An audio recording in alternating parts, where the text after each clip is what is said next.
se acaba. Los paisajes cambian sin cesar. 집을 꾸미려고 하는데 어떤 소품이 내 공간에 어울릴까? 어떤 것이 내 취향일까? 이런 고민 다들 해보셨죠? 저도 처음엔 그랬어요. 내 눈에만 예뻐 보이는 건가? 의심하기도 했고요.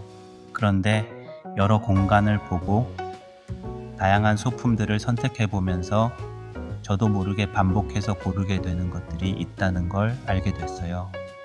아, 내가 이런 것들을 좋아하는 사람이구나. 그때부터 제 취향이 조금씩 선명해졌어요.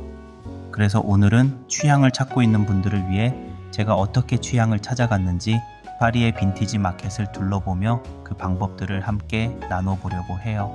앞으로도 다양한 소품과 공간들을 소개하면서 제 취향의 소품과 가구를 공유하고 여러분의 취향을 함께 찾아갈 예정이에요. 구독 눌러주시면 다음 이야기들도 편하게 만나보실 수 있어요. 이번엔 제 취향에 맞는 소품을 찾기 위해 서울을 떠나서 파리의 박무 빈티지 마켓과 생투앙 빈티지 마켓까지 다녀왔어요. 지금부터 마켓을 둘러보며 취향을 알아가는 데 도움이 되었던 팁들을 하나씩 공유해 볼게요. 첫 번째 팁, 자꾸 손이 가는 물건을 기록해 보세요.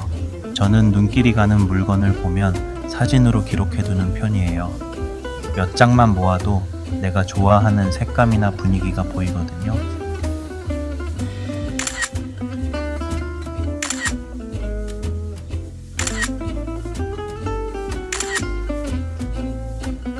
어떤가요?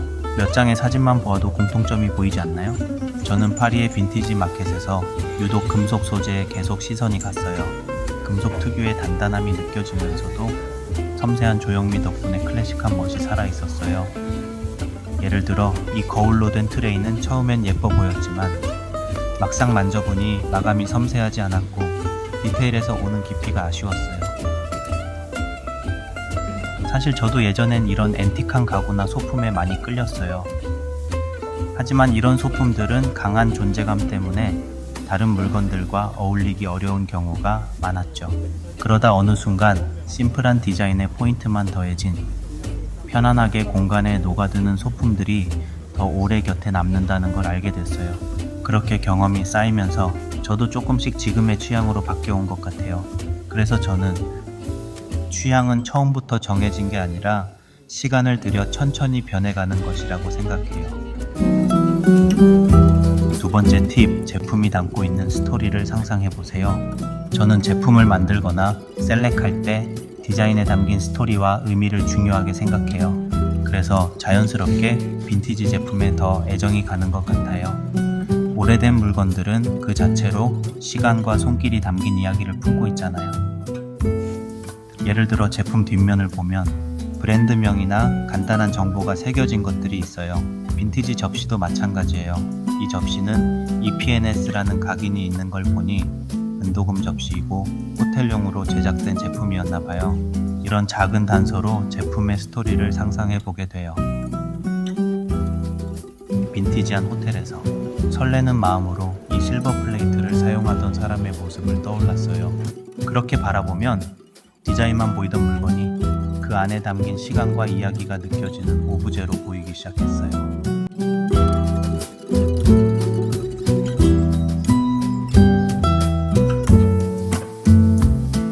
그리고 생투앙 마켓으로 가는 길, 조그만 금속 장식 전문점을 발견했어요. 오래된 가구나 창문에 쓰였던 금속 장식들이 가지런히 진열돼 있었는데요. 그걸 보는 순간 어릴 때 할머니 댁 대문에서 봤던 낡은 장식이 떠올랐어요. 예전엔 그런 걸 단순히 오래된 것 정도로만 봤는데 지금은 그런 장식 하나에도 그 시절의 분위기나 감성이 담겨 있다는 걸 알게 됐어요. 결국 사오진 않았지만 그 물건을 통해 예전 기억이 떠올랐고 물건 하나가 가진 이야기의 힘을 다시 느낄 수 있었어요. 이런 경험이 쌓이면서 단순히 예쁜 것보다 어떤 기억을 떠올리게 하는 물건인가를 더 보게 되는 것 같아요.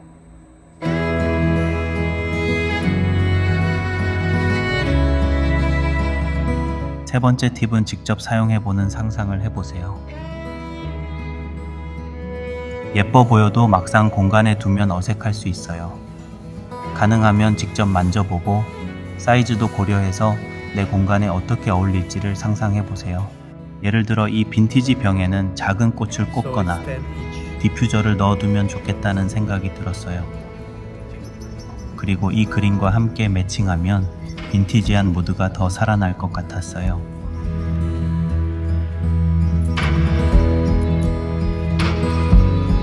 반면에 이 병은 크기가 작아서 더 아담한 공간에 어울릴 것 같았어요. 이렇게 상상해보는 과정이 쌓이다 보면 하나하나 기준이 생기고 내 취향도 자연스럽게 보이기 시작하더라고요. 이렇게 작은 기준들이 하나씩 쌓이면 내 취향도 조금씩 보이기 시작해요.